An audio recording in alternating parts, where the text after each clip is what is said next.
Alors voilà, et bien tout d'abord, un grand merci à tous de nous accompagner pour ce webinaire qui fait partie d'une série de 4 webinaires des rendez-vous techniques pour tout savoir sur la qualité de l'air intérieur. Et aujourd'hui, nous allons parler du radon. Alors, nos rendez-vous techniques en fait sont divisés en 4 parties. Donc, 2 ont déjà eu lieu le jeudi 25 août et le jeudi 1er septembre. Aujourd'hui, nous sommes sur le radon. Bien évidemment, il reste des places pour le 14 septembre, donc n'hésitez pas à aller jeter un œil sur www.ether.eu au niveau du dernier webinaire qui sera sur le monoxyde de carbone. Alors, petite note par rapport à nos webinaires, nous avons aussi au cluster des formations en présentiel. Je vais vous mettre le lien directement dans le fil de conversation. Si vous êtes intéressé par l'une ou l'autre conférence par rapport spécialement par rapport à la QAI et à la qualité de l'air intérieur, n'hésitez pas à jeter un œil à cette page-là. Vous aurez toutes les informations sur nos rendez-vous de septembre.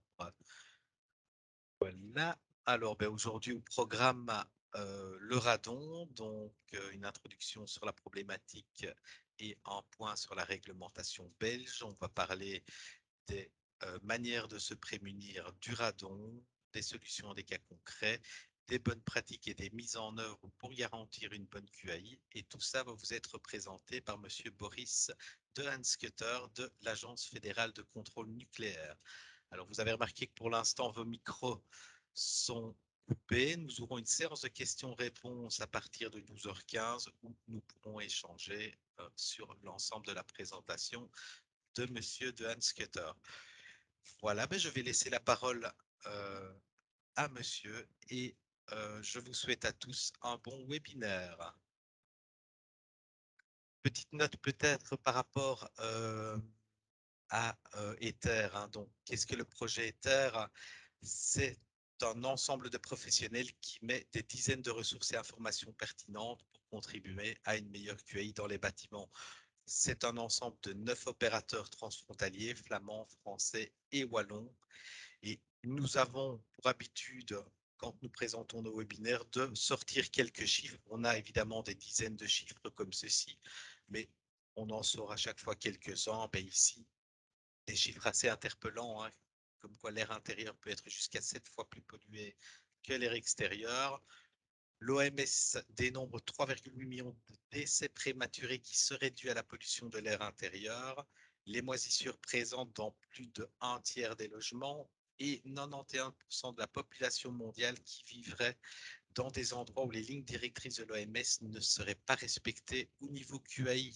Autant de chiffres interpellants qui, justement, expliquent pourquoi Ether et pourquoi le groupe transfrontalier a décidé de s'attaquer à cette problématique. J'avais oublié un slide, hein, monsieur de Scooter. Je vous laisse la parole de suite. Voilà.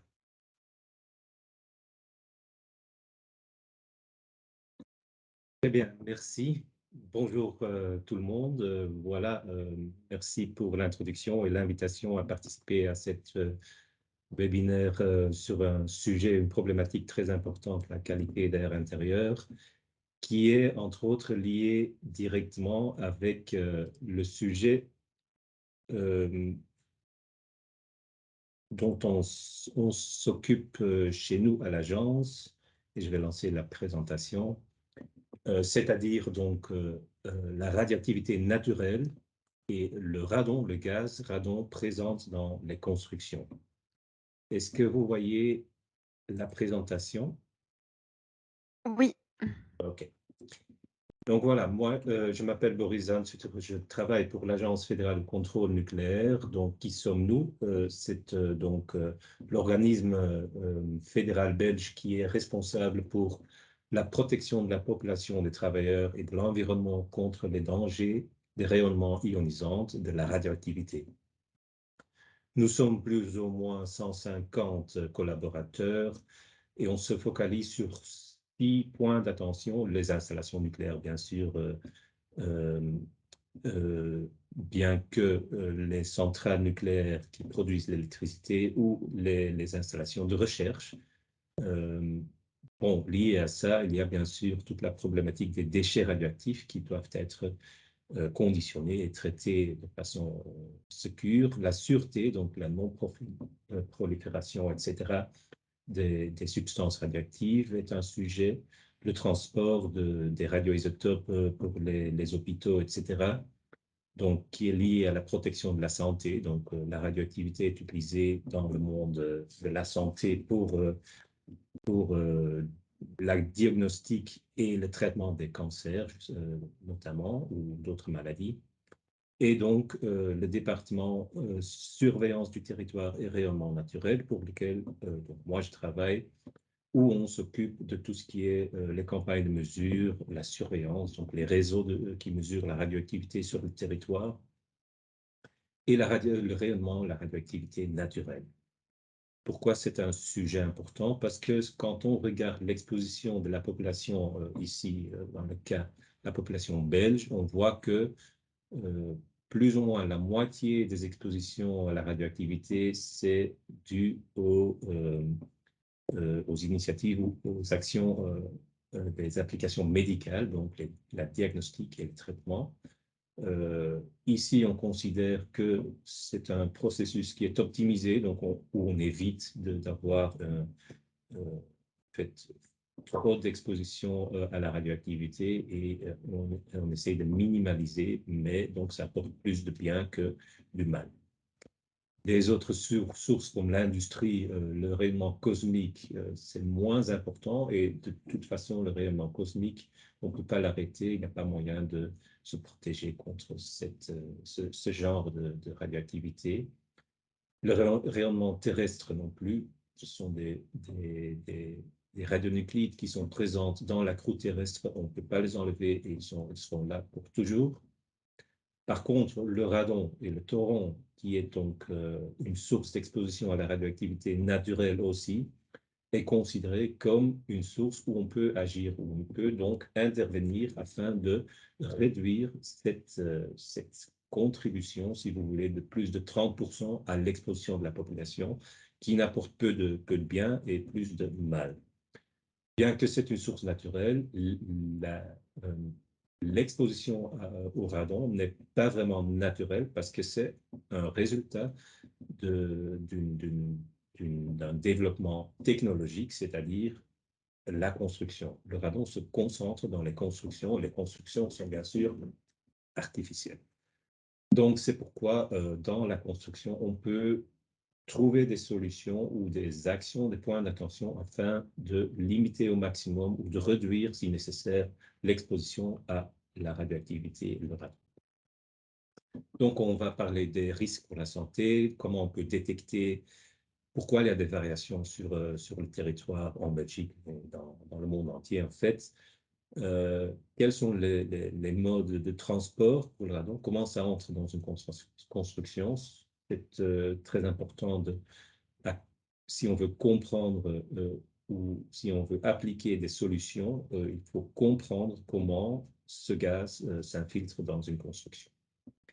Alors, le cadre réglementaire en Belgique et quelques exemples d'assainissement dans des constructions qui avaient un taux élevé avant et qui ont été assainies, et la prévention dans les nouvelles constructions, ce qui est un sujet très important si on veut protéger la population contre le radon. Alors, le radon, c'est la première cause de cancer pulmonaire chez les non-fumeurs. Excusez-moi, et la deuxième chez les fumeurs. Donc, bien sûr, quand on fume, le tabac, c'est la première cause de cancer. Mais si on fume et on est exposé au radon, le risque est multiplié. Donc, c'est très important comme source de cancer pulmonaire. C'est pourquoi le radon est considéré comme un problème de santé publique, de qualité d'air intérieur, bien sûr, et du bâtiment. Donc, c'est pourquoi ce sujet cadre bien dans vos webinaires organisés par l'initiative. Donc, le Conseil supérieur de la santé a publié en 2017 un document qui explique ou qui parle de la qualité d'air intérieur en Belgique, où on a en fait intégré un chapitre sur la problématique du radon. Il y a le Radon Handbook de l'Organisation mondiale de la santé, publié en 2009, qui explique clairement comment le radon forme un problème de qualité d'air intérieur et quelles sont les solutions à mettre en place. Ce qui a mené à une directive européenne qui en fait implique des obligations au niveau de protection, de prévention et de remédiation au radon sur les lieux de travail, mais aussi dans les habitations, ce que je vous vais expliquer plus en détail. Alors, le but final de toutes ces initiatives, documents, réglementations, directives, etc., c'est la réduction du cancer pulmonaire relié à l'exposition au radon. Et pour arriver à ça, il faut éviter à long terme des concentrations qui dépassent les 100 becquerels par mètre cube en général. On va aller en plus de détails plus tard ici. Et il faut donc protéger toutes les nouvelles constructions et assainir les bâtiments qui dépassent le niveau de référence de 300 becquerels par mètre cube. Quand on parle du radon, on parle d'un gaz relativement lourd dans la série des gaz nobles, donc comme l'argon, le krypton, le xénon, le radon est donc un gaz noble qui est lourd, mais qui provient de la désintégration de l'uranium, qui est plus loin. Il est naturel, donc il est présent partout, dans tous les sols, dans toutes les roches. C'est un gaz inodore, incolore, insipide, mais il est radioactif et c'est pour ça que ça forme un problème. Même si on parle des quantités très faibles, donc si on parle en termes de masse, on parle en kilogrammes 0,2701 grammes de radon présente dans le monde entier, par exemple. Donc, en termes de masse, c'est négligeable, mais en termes d'énergie, donc de radioactivité, ce n'est pas le cas. Les sources, les principales sources, d'abord, c'est le sous-sol. Donc, surtout... Oui. Alors, surtout en Europe, le sous-sol est la source principale. Deuxièmement, les matériaux de construction également, mais là, on considère que comme source, c'est moins important, moins principal.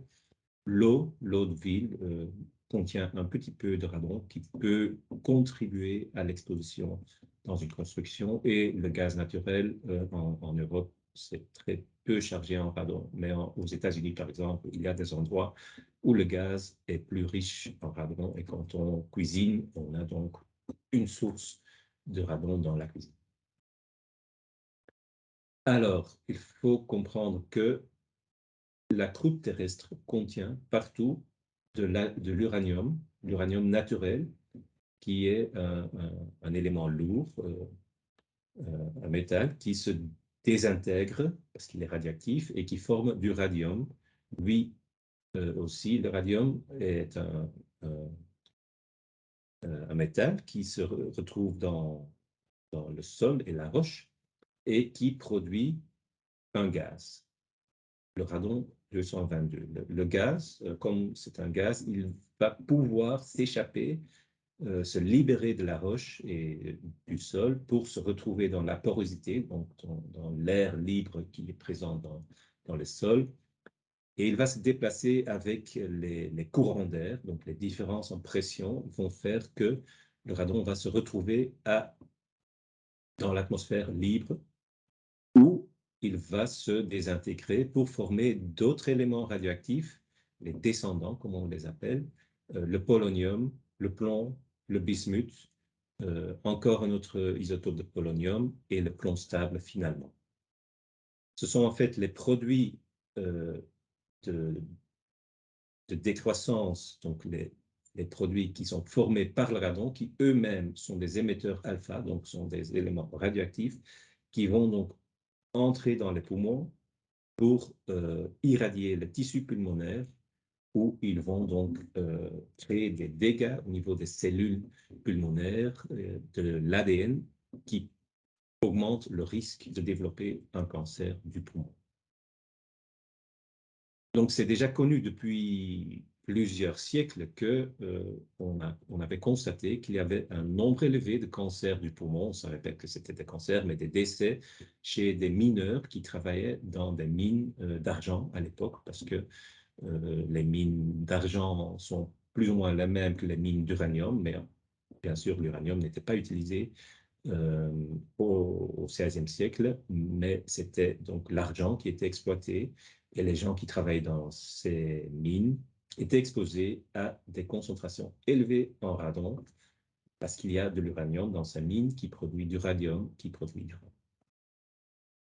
Alors, il y a eu pas mal d'études et depuis 1987, le radon a été classé comme substance cancérigène de classe 1, donc ça veut dire nocif à l'être humain par l'Organisation mondiale de la santé, notamment la Commission internationale sur la recherche sur le cancer.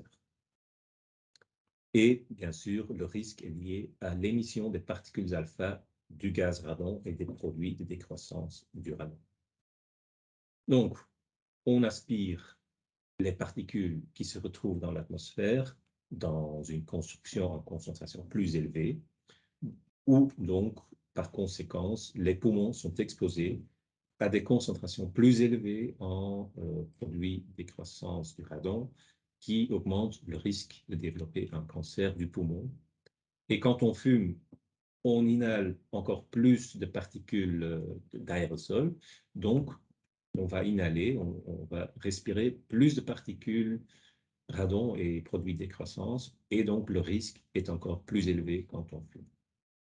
Alors, tout cela a été étudié et publié dans une grande étude épidémiologique qui regroupe les données de 13 pays en Europe, qui a été publiée en 2005 et qui, pour la première fois, permettait de quantifier en fait le risque de cancer pulmonaire lié à une concentration spécifique d'exposition au radon. Donc, brièvement, je vous explique ce qu'on voit ici. Donc, le risque de base, quand on est exposé à une concentration de 0 becquerel par mètre cube, c'est une situation qui n'existe pas en réalité, mais c'est donc une extrapolation. Donc, c'est ce qu'on appelle le risque de base. Ça correspond à, pour une population de 1000 personnes qui ne fument pas, il y aura 4 personnes qui vont développer pendant leur vie un cancer du poumon à cause d'autres risques génétiques, etc. Pour les fumeurs, ça augmente sur 1000 personnes à 100, donc 10%, même sans radon.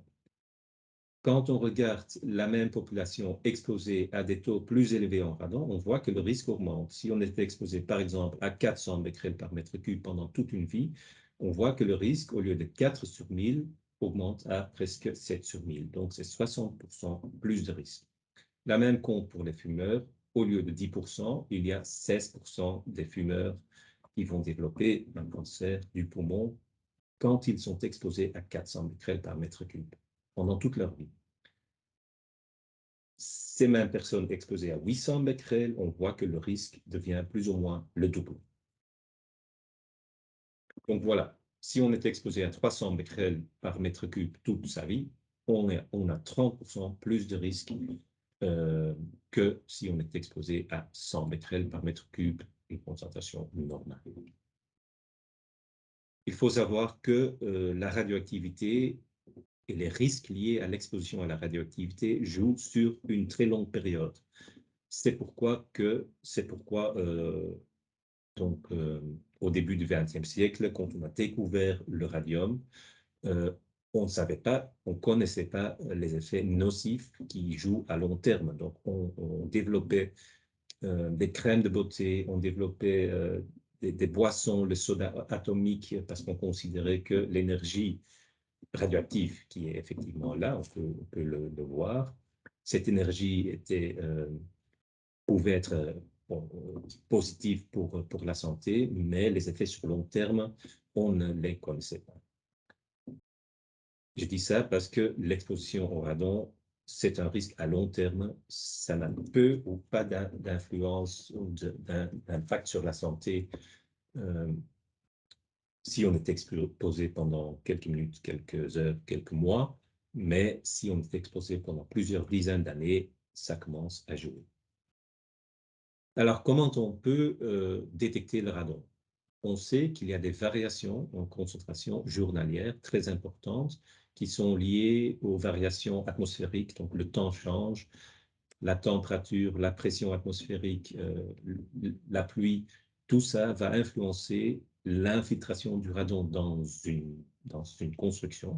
Par exemple, ici, dans une maison, on voit les jours de la semaine, lundi, mardi, mercredi, jeudi, on voit que la concentration peut varier de 50 becquerels par mètre cube à 700 becquerels par mètre cube sur 2 jours, avec beaucoup de variations entre temps. Donc ça, c'est très important parce que si on va mesurer, il faut tenir compte de ces variations très importantes journalières, mais aussi saisonnières. On constate que en hiver, janvier, février, novembre, décembre, la concentration moyenne en radon dans une construction est en général plus élevée. Ici, 300, comparé à la situation au mois de juillet, il est à 150. Donc, c'est presque le double en hiver qu'en été. Ça, c'est important de savoir. Si on va mesurer le radon et on veut estimer le risque pour la santé des occupants d'un bâtiment, par exemple, quand on va mesurer en mois de juillet-août, on aura une sous-estimation du risque. Donc, idéalement, il faut mesurer pendant toute une année, mais pour des raisons pragmatiques, un test sur long terme se fait sur 2 ou 3 mois, voire parfois 6 mois. Mais en Belgique, on fait un test sur 3 mois en saison de chauffe, donc entre le mois d'octobre et avril. On mesure pendant 3 mois et on considère que c'est représentatif pour le risque lié à l'exposition moyenne, la concentration moyenne annuelle. Donc, les détecteurs passifs, ils sont munis d'un film plastique à l'intérieur d'un volume avec un filtre où le radon, le gaz, entre par diffusion et il va irradier le petit film en plastique où il va créer des dégâts microscopiques, des petits trous sur le film plastique qui permet donc, quand on connaît le temps d'exposition, de compter le nombre d'impacts et de lier ça par un facteur de calibration à la concentration dans la pièce où le détecteur a été posé. Il existe des détecteurs actifs qui permettent donc de mesurer et d'avoir en mémoire ou d'avoir une graphique de la variation de la concentration dans le temps, par exemple chaque heure. Ça permet donc d'évaluer ou interpréter l'évaluation de la concentration dans le temps et d'identifier des variations jour, nuit, intérieur, extérieur, etc. Donc, pour des objectifs de diagnostic et de remédiation, les détecteurs actifs sont utiles, mais pour avoir une idée du risque pour la santé, il faut faire une mesure intégrée ou soit une mesure active sur une plus longue période de 3 mois idéalement. Voilà, on a donc des mesures ponctuelles qui peuvent varier dans une même pièce énormément en fonction du temps, du moment qu'on fait la mesure. Donc, ça n'apporte pas grand-chose au niveau d'interprétation qu'est-ce que signifie ce chiffre si on mesure à un certain moment 100 becquerels et 2 heures plus tard, on mesure 300. Donc, on ne sait pas ce que ça signifie.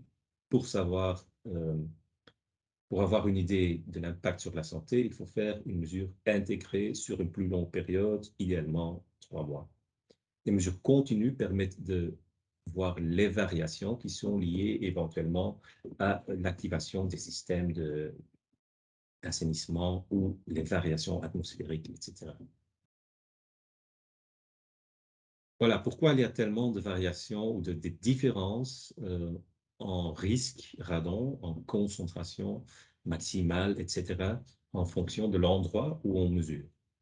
Donc, c'est d'abord lié à la géologie. Ici, en Belgique, par exemple, on voit que dans le nord, on a une couche tertiaire quaternaire qui est composée du sable, de l'argile, qui est relativement imperméable, qui contient peu d'uranium et qui donc laisse passer beaucoup moins de gaz radon que des roches plus anciennes, donc du Dévonien, du Cambrien, qu'on trouve dans le sud du pays.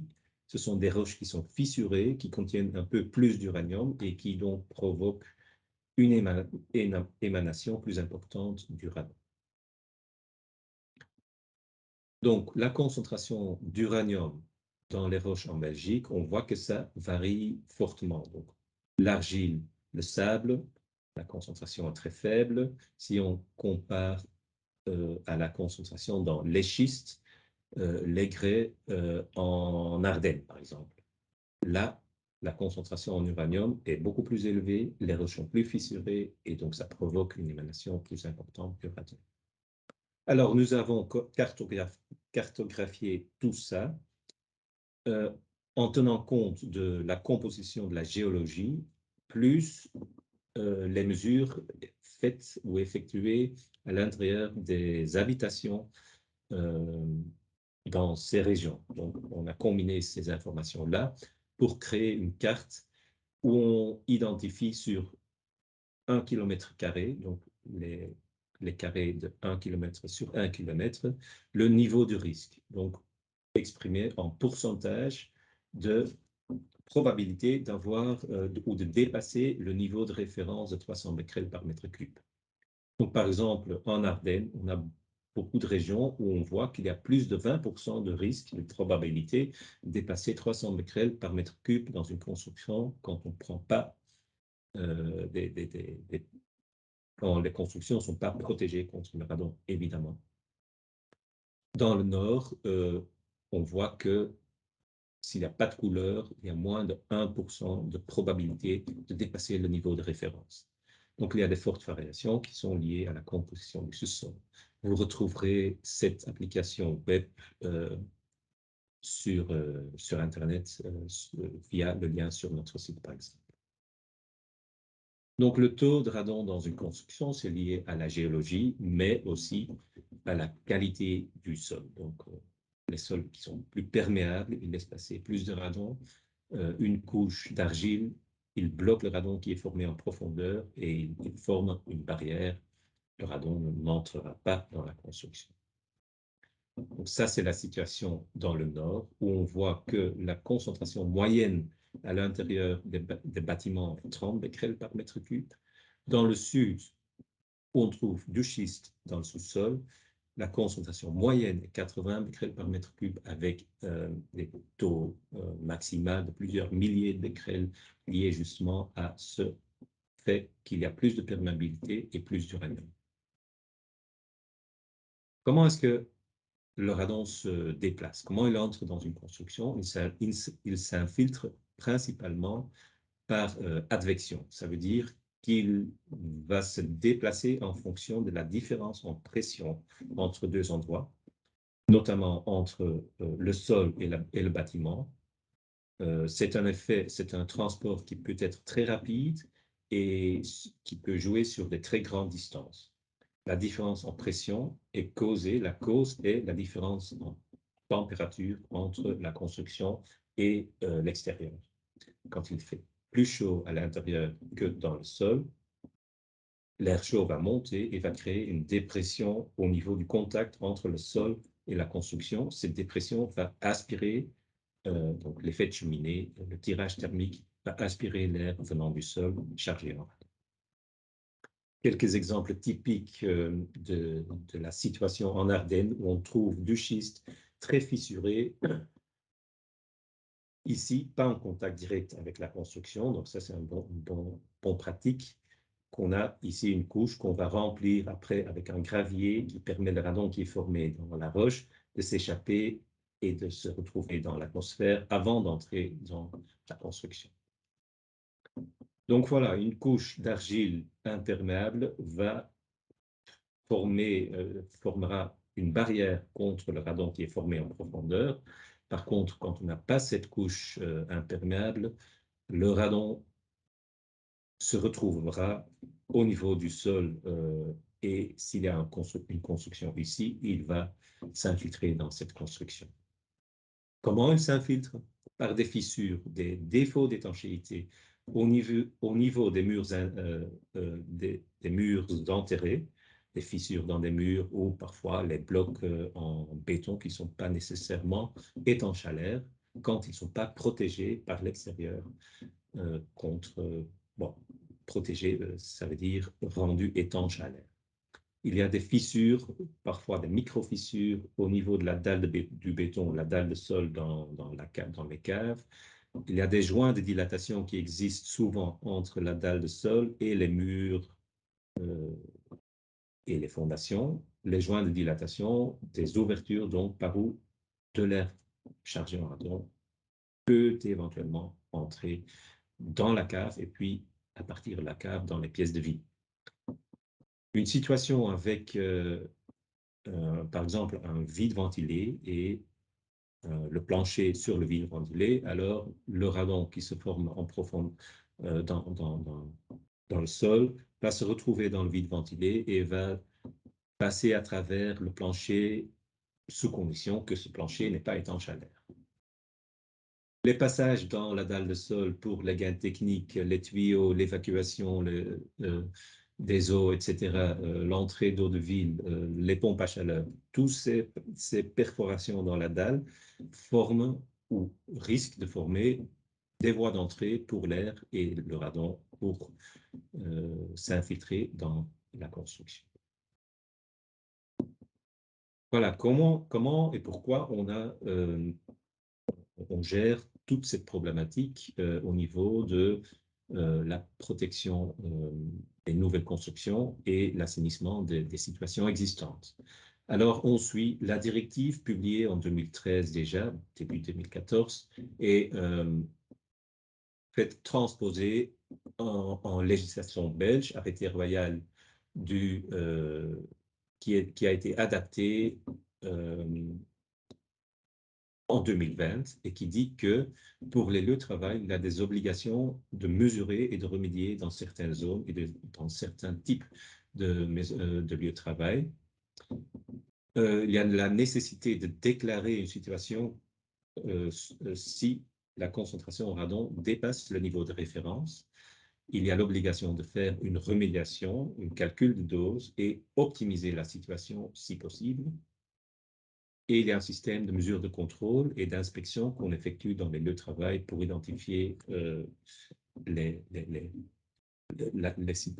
identifier les problèmes et les solutions mises en place. Pour les logements, donc les bâtiments privés, il y a des campagnes de mesures qui s'organisent. Il y a des mesures de contrôle, des formations et des inspections également qu'on fait dans les logements. Et il y a donc la protection des nouvelles constructions. Ça, c'est une compétence qui ne dépend pas directement de nous, du fédéral, mais qui est organisée en collaboration avec les régions qui sont responsables pour les codes de construction, etc. Donc, ces deux sites, actionradon.be et radonnetwork.be, vous donnent des informations de base. Les cartes que je viens de montrer sont consultables sur ces sites. La législation est présente, les liens vers les lois et les arrêtés. Il y a les procédures et les guides, comment mesurer, comment remédier, etc. Et il y a la possibilité de commander des tests radon par un formulaire en ligne. Alors, le niveau de référence, déjà quelquefois utilisé ce mot, ça veut dire le niveau à partir duquel il est nécessaire de prendre action, donc d'intervenir, faire quelque chose afin de réduire. Donc c'est une échelle, donc le niveau de référence, c'est pas un niveau en dessous duquel il n'existe plus de risque.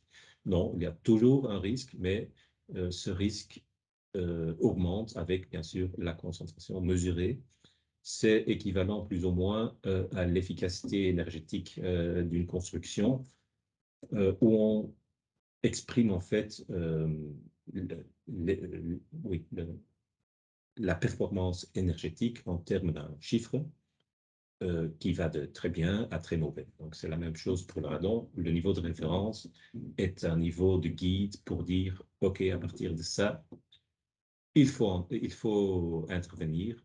Le niveau d'orientation, c'est-à-dire à partir de 100, quand on est à moins de 100 becquerels par mètre cube, on considère que c'est bon, c'est pas nécessaire de faire quelque chose. Parce que parfois, ça devient très compliqué si on veut diminuer encore bien plus bas que 100 becquerels par mètre cube. Donc, on utilise cette approche aussi dans les rapports des mesures ou les rapports des résultats de mesures qu'on envoie au lieu de travail, aux particuliers qui demandent des tests sur les sites web. On explique donc, voilà, vous avez eu par exemple ici 830 becquerels par mètre cube, c'est une valeur fortement élevée et des actions correctives sont recommandées. Les actions correctives sont, si on dépasse le niveau d'intervention ici de 600 becquerels par mètre cube, il y a une assistance de chez nous, soit de la province qui s'occupe de la gestion des détecteurs. On fait une visite de diagnostic, une inspection radon dans le lieu de travail ou dans le logement pour proposer des actions correctives.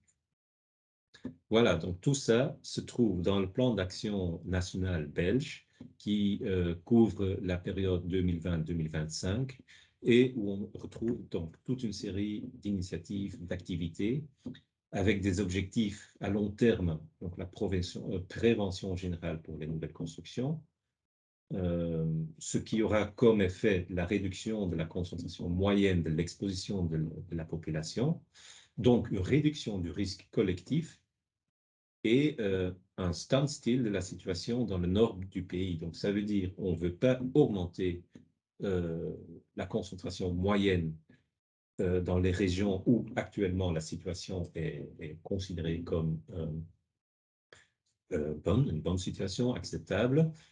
On pourrait s'imaginer qu'on augmentera la concentration moyenne quand on diminue ou quand on intervient au niveau de la ventilation, des matériaux de construction, etc. Donc, il faut éviter tout ça, il faut garantir une bonne ventilation, contrôler les matériaux de construction pour ne pas augmenter dans le temps la concentration moyenne en radon. À court terme, il faut dépister, retrouver toutes les constructions qui dépassent les 300 becquerels par mètre cube, ce qui va réduire le risque individuel des habitants de ces bâtiments. Et on parle ici de plus ou moins 36 000 habitations en Belgique, la majorité en Wallonie, comme on a expliqué avec la composition du sous-sol, avec quelques cas en Flandre et Bruxelles, dans des zones où on trouve des roches dans le sous-sol près de la surface. Vous trouverez ce plan d'action sur notre site web également. 3. Donc, quelle est la réglementation au niveau régional? La région Wallonne, il a donc un programme d'action régional environnement santé où on parle du radon dans l'axe 3, la réduction des risques sanitaires liés aux pollutions intérieures. L'arrêté ministériel déjà de 2009, mais mis à jour en 2018, je pense, où on a donc identifié des seuils pour la salubrité des bâtiments, en fait. Il y a la prime à la réhabilitation que vous retrouvez sur ce site et qui permet donc aux gens qui vont rénover, qui ont un problème radon, de demander une prime qui couvre donc les frais pour les remédiations radon. Maintenant, les prix sont entre 500 et 1 500 euros. Souvent, dans la majorité des cas, ça couvre les frais, mais pas toujours. C'est un peu plus cher. Il y a aussi le permis d'urbanisme, la CODT, comme on le dit, où dans l'annexe 4 et le cadre 15, on dit que quand on fait un projet de nouvelle construction, il faut décrire les mesures techniques actives et passives pour que l'architecte veut mettre en place pour protéger la nouvelle construction. Alors, je vais vite vous présenter qu'est-ce qu'il faut faire contre un trop de radon. Il faut empêcher le radon d'entrer dans la construction, premièrement. Et puis, il faut diluer et évacuer le radon qui est désormais qui a entré dans la construction. Donc, l'isolation de la dalle, c'est très important. Tout ce qui est perforation de la dalle, passage pour les tuyaux, les canalisations, les gaines techniques, etc., il faut les rendre étanches à l'air. Ce sont donc des points d'attention qui comptent pour la protection radon, mais également pour la performance énergétique d'une construction. C'est connu que si on veut augmenter la performance énergétique, il faut limiter au maximum l'étanchéité, il faut limiter l'entrée d'air, donc il faut assurer, maximaliser l'étanchéité à l'air. Donc une barrière étanche type paradon peut être utile dans des zones où la source est très importante pour encore limiter le passage du radon à travers la dalle de béton. On sait que, par exemple, l'utilisation d'un radier est plus efficace parce qu'il y a moins de contact direct entre le sol et les murs extérieurs, etc., pour infiltration du radon. Quand on a des murs enterrés, c'est très important de protéger par l'extérieur. De nouveau, pas uniquement contre le radon ou l'infiltration du radon, mais contre, bien sûr, l'humidité, l'infiltration de l'humidité. L'isolation de la dalle, point d'attention, la qualité du béton, bien sûr, il faut limiter au maximum la fissuration. Il faut éviter des points d'entrée d'air, donc à travers la dalle de béton, par exemple l'entrée des câbles, des gaines techniques, etc. Donc le dosage en eau est adéquat pour limiter la fissuration et l'utilisation d'un radier préférable. Je sais que c'est pas toujours évident, c'est plus cher, c'est pas toujours faisable. Et voilà. Les points de passage dans la dalle, mais également entre, par exemple, le vide ventilé et les pièces de vie, ou les caves et les pièces de vie, doivent être rendus étanches à l'air. Idéalement, mais ça c'est un peu caricatural, l'accès au vide ventilé se fait à l'extérieur. Et si l'accès se fait à l'intérieur, il doit être étanche à l'air pour éviter les passages d'air chargés en radon venant des caves de vide ventilé vers l'intérieur. L'installation d'une barrière étanche type paradon peut être utile, comme ici par exemple, c'est à Libin où on sait qu'il y a énormément du radon dans le terrain. Si on veut protéger la construction contre l'infiltration, l'utilisation d'une barrière étanche plus rigide que le whisky normal, appliqué en dessous de la dalle béton, peut être considéré. Alors, des systèmes de remédiation, on utilise par exemple la dépressurisation du sol, dans ce cas en dessous de la dalle du béton de la cave. On crée une ouverture où on met un puisard, une boîte vide en fait, qui est reliée par après à un tuyau d'évacuation et un extracteur qui va aspirer l'air dans le puisard et l'évacuer au niveau du toit, par exemple ici. Alors, il y a des applications, des bonnes pratiques, comme par exemple l'évacuation du condensat. Il faut éviter que la condensation, si le sol est très humide, va se concentrer et va s'accumuler à l'intérieur des tuyaux, etc. Voilà un exemple d'une l'installation qu'on a fait dans le cadre d'un projet européen où en fait un détecteur, un appareil qui mesure la concentration en radon en continu va communiquer en temps réel avec le ventilateur. Donc l'extracteur qui aspire dans le sol ici un peu plus loin, il va être activé au moment que le taux de radon dépasse un certain seuil défini. Ici, on a mis le seuil à 100 becquerels par mètre cube. Donc, dès que la concentration dans la pièce dépasse 100 becquerels, l'extracteur se met en route et va évacuer le radon pour justement limiter la concentration. Donc, comment ça s'exprime en termes de concentration? Ici, avant l'activation du système, on avait des taux de 600, etc., becquerels par mètre cube. Au moment où on a activé l'extracteur, le taux ne dépasse plus le 100 becquerels par mètre cube. Et ici, on voit que le ventilateur se met en route chaque fois qu'on dépasse le 100 et puis la concentration descend, etc.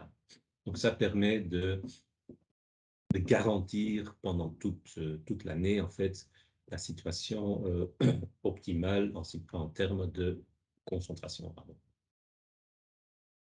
Voilà, donc, les professionnels de la construction, vous êtes indispensables pour tenir compte de la protection pour les nouvelles constructions et pour pouvoir aider les gens et les lieux de travail pour faire des assainissements, des remédiations dans les constructions existantes. C'est pourquoi on a publié une liste sur notre site web avec les professionnels spécialisés, ça veut dire qui ont suivi une formation radon chez nous et qui font régulièrement des travaux de protection ou de remédiation.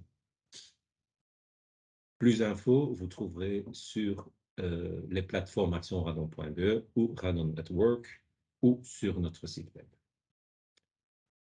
Et finalement, donc, ici, ils sont enterrés dans une cave et ils disent, j'espère qu'il n'y a pas trop de radon ici, mais bon, leur situation est peut-être un peu plus pénible que ça. Je vous remercie et je donne la parole aux organisateurs.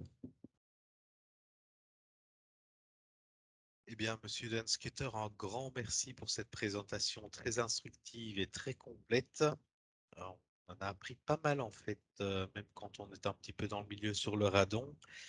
Ça a l'air d'un petit animal tout gentil comme ça hein, quand on le prononce, mais ça n'a rien, c'est loin d'être le cas. Alors, est-ce qu'il y a des questions? Est-ce que quelqu'un veut tout d'abord prendre la parole directement avec son micro? Si c'est le cas, n'hésitez pas. Si nous avons quelques questions au niveau du fil de conversation.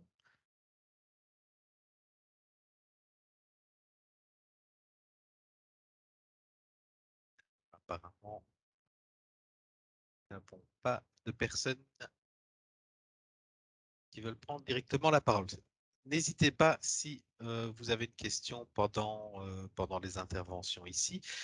Donc, moi, je vois une question qui m'a l'air assez intéressante ici de Monsieur Hervé. Donc, est-il possible de tester la radiation d'un terrain avant de construire pour savoir s'il est important de prendre des précautions ou pas?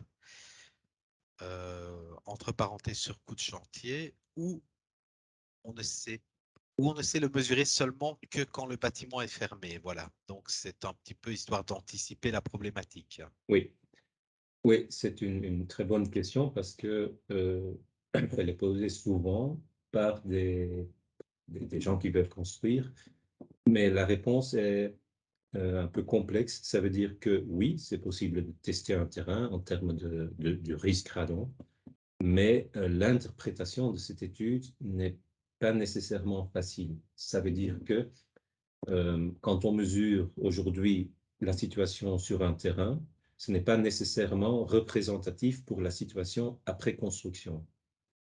Parce qu'on sait qu'on va excaver, on va enlever une partie du terrain pour créer des caves, on va changer la perméabilité du terrain quand on changera l'humidité. Nécessairement, après la construction, l'humidité dans le sol en dessous ne sera plus la même qu'avant.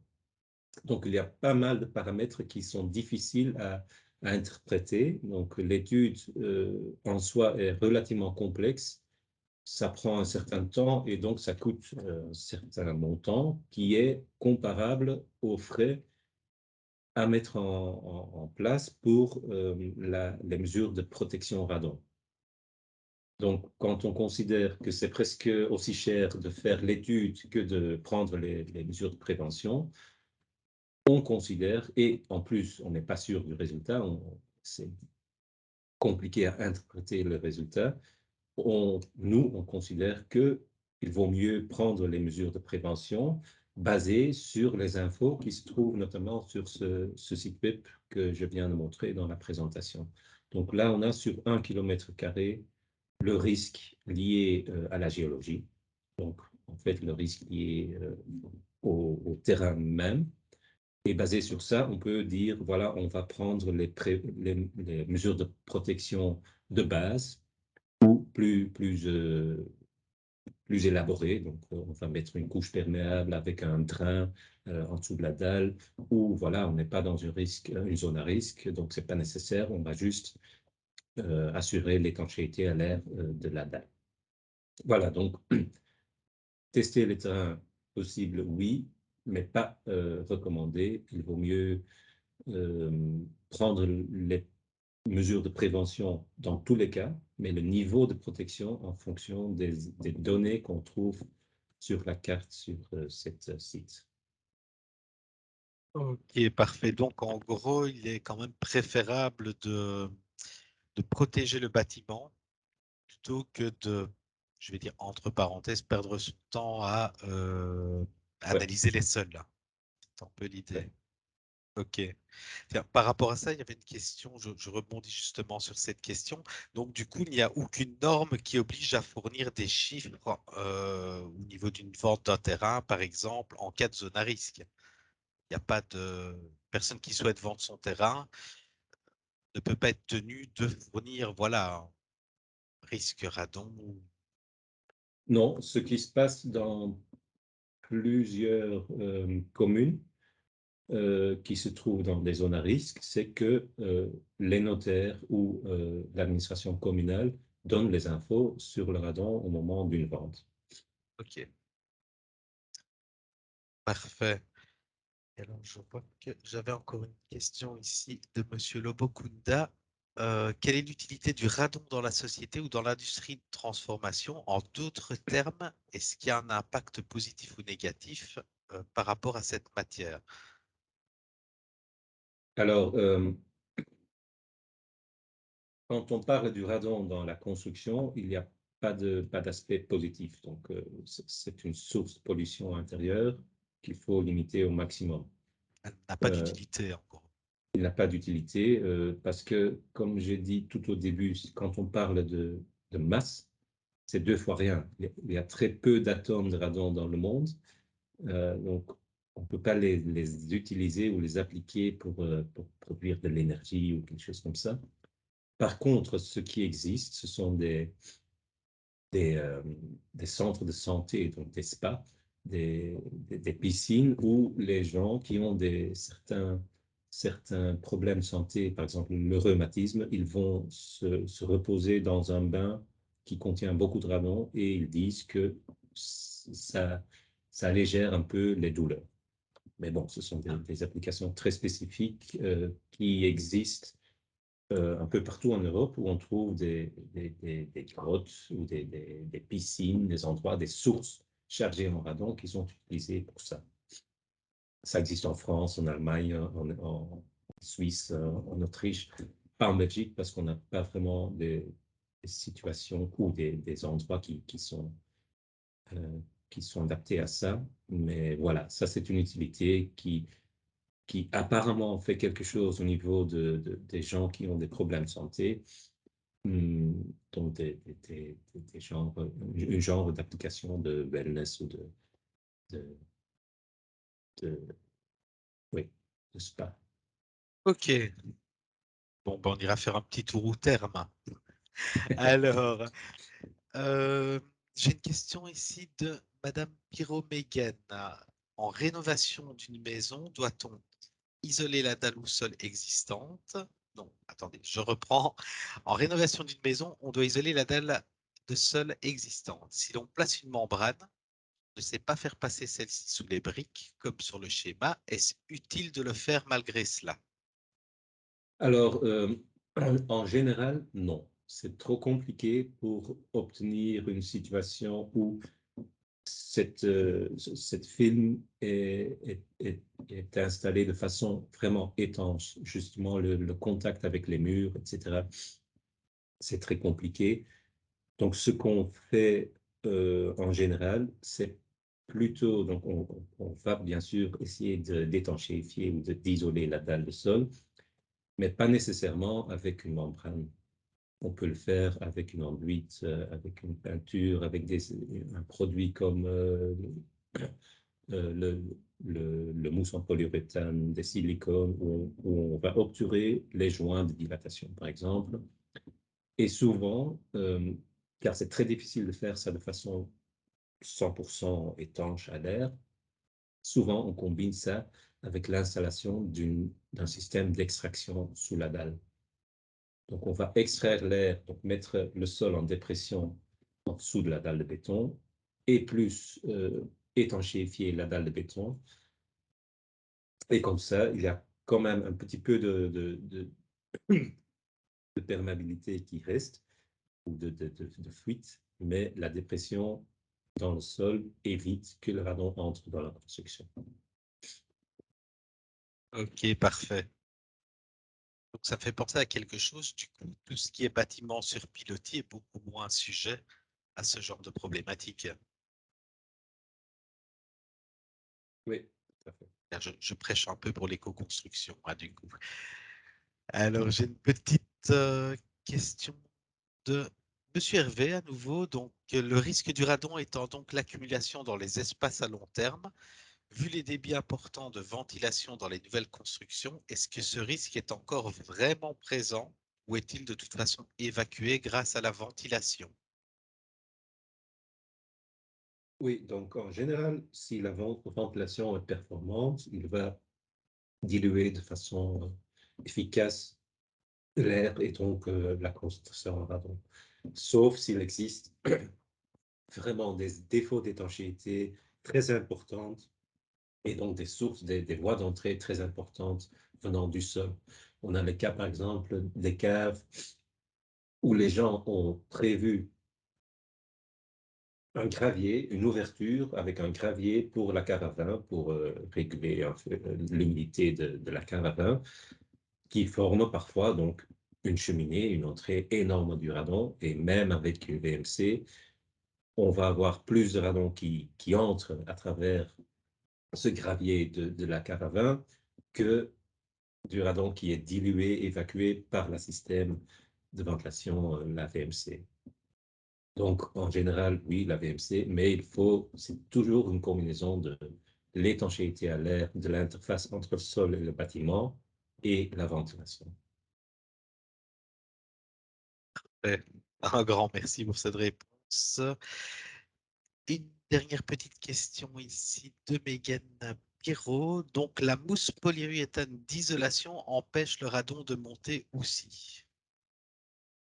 Alors, oui, en général, tout moyen qui limite les passages d'air empêche le radon de passer. Donc, le mousse en polyuréthane, quand on s'imagine euh, une perforation dans la dalle de béton entre, je dis, le vide ventilé et une buanderie. Dans l'ouverture, il passe des câbles et des tuyaux d'évacuation, mais autour, il y a une ouverture. Donc, il y a de l'air qui passe. On peut le sentir avec la main ou avec une petite allumette. On voit que en hiver, surtout, quand on chauffe la buanderie, on aspire l'air carrément venant du vide ventilé en quantité de plusieurs dizaines de mètres cubes par heure. Donc, ça a comme effet qu'on va aspirer des dizaines de mètres cubes par heure, donc beaucoup de radon par heure dans la construction. Si on met une mousse en polyuréthane et on arrive à limiter, je dis, au lieu d'avoir 10 mètres cubes par heure qui entrent à travers cette ouverture, on limite l'entrée à, euh, par exemple, un ou une demi-mètre cube par heure. Ça limite l'entrée du radon avec aussi 90 ou 95%. Donc, n'importe quel moyen qu'on peut trouver ou solution pour limiter le passage d'air va limiter l'entrée du radon.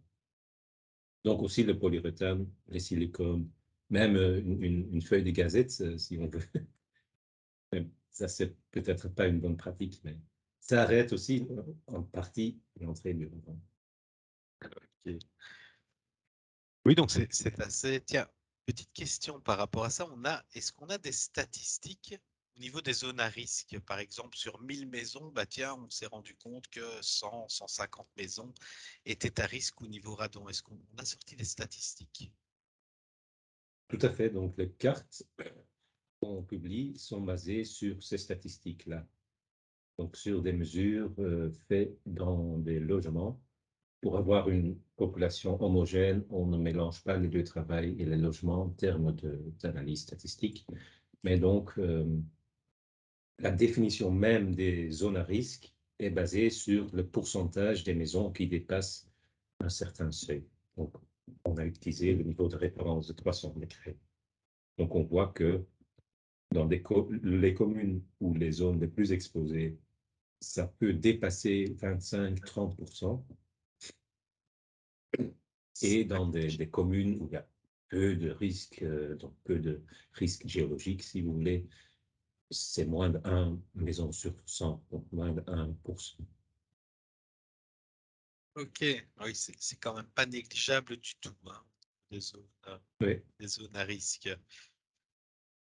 Ok, parfait. Ben, écoutez, je pense avoir fait le tour des questions par écrit. Si quelqu'un a éventuellement envie de prendre la parole, c'est le moment, c'est l'instant. Moi, je pense que j'ai une petite question. C'est par rapport au puits Canadien et l'installation de puits Canadien. Est-ce que ça peut favoriser l'entrée de radon dans le bâtiment? Et est-ce qu'on peut en installer en le protégeant pour éviter cette entrée de radon?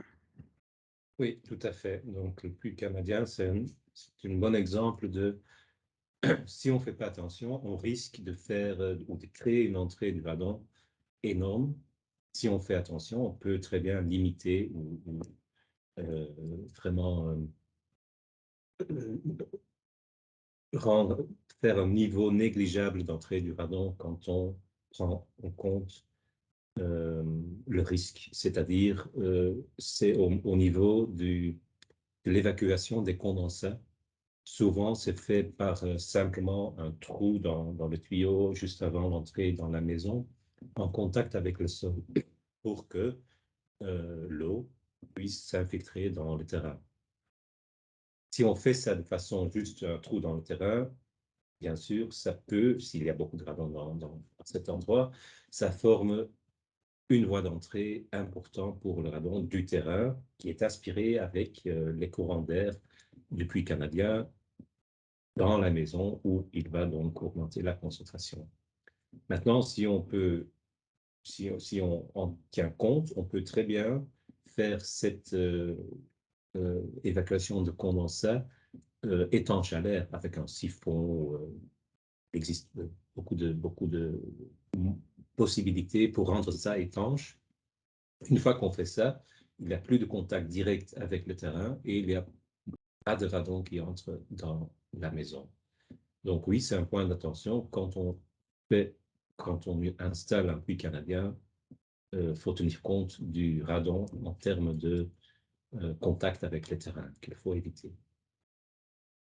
Merci.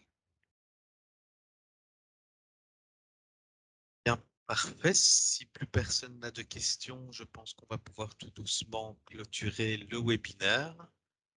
Eh bien, je vous remercie en tout cas pour cette présentation très exhaustive et très précise. En ce qui me concerne, je ne sais pas vous, mais je vais aller acheter un petit détecteur à mettre dans ma cave, sait-on jamais.